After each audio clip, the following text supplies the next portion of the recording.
రాజ్యసభ సభ్యులు మోపిదేవి వెంకటరమణ, బీదా మస్తాన్ రావు ఇద్దరూ తమ పదవులకి పార్టీ ప్రాథమిక సభ్యత్వాలకి రాజీనామాలు చేసి టీడీపీలో చేరిపోబోతున్నారు. మరో 6 ఎంపీలు క్యూలో ఉన్నారని మాజీ మంత్రి గంటా శ్రీనివాసరావు చెప్తున్నారు. ఆయన జాబితాలో లేని 2 వైసీపీ ఎమ్మెల్సీలు బల్లి కళ్యాణ్ చక్రవర్తి, కర్రి పద్మశ్రీలు నేడో రేపో తమ పదవులకి పార్టీకి రాజీనామా చేయబోతున్నట్లు తెలుస్తోంది. సాధారణంగా రాజకీయ నాయకులు ఎవ్వరూ పదవులకి రాజీనామా చేసేందుకు ఇష్టపడరు. అది ప్రతిపక్షంలో ఉన్నప్పుడు అటువంటి ఆలోచన కూడా మనసులోకి రానియరు.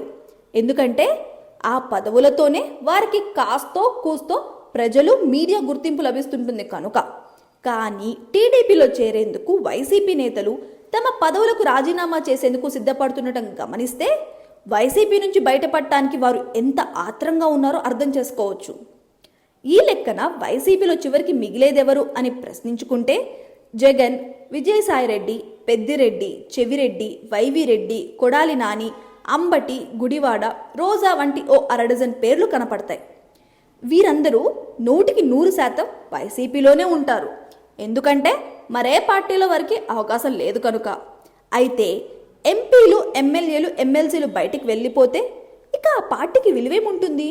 జగన్తో కలిపి 11 మంది ఎమ్మెల్యేలు ఉన్నప్పుడే శాసనసభలో అడుగు పెట్టేందుకు జంకుతున్నారు.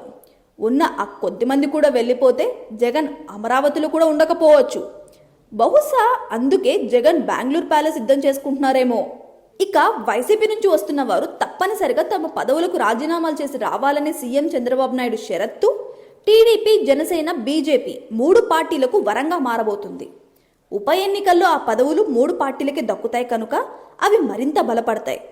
కనుక రాజీనామాలతో ఓవైపు వైసీపీ బలహీనపడుతుంటే మరోవైపు టీడీపీ కూటమి క్రమంగా బలపడుతుంటుంది.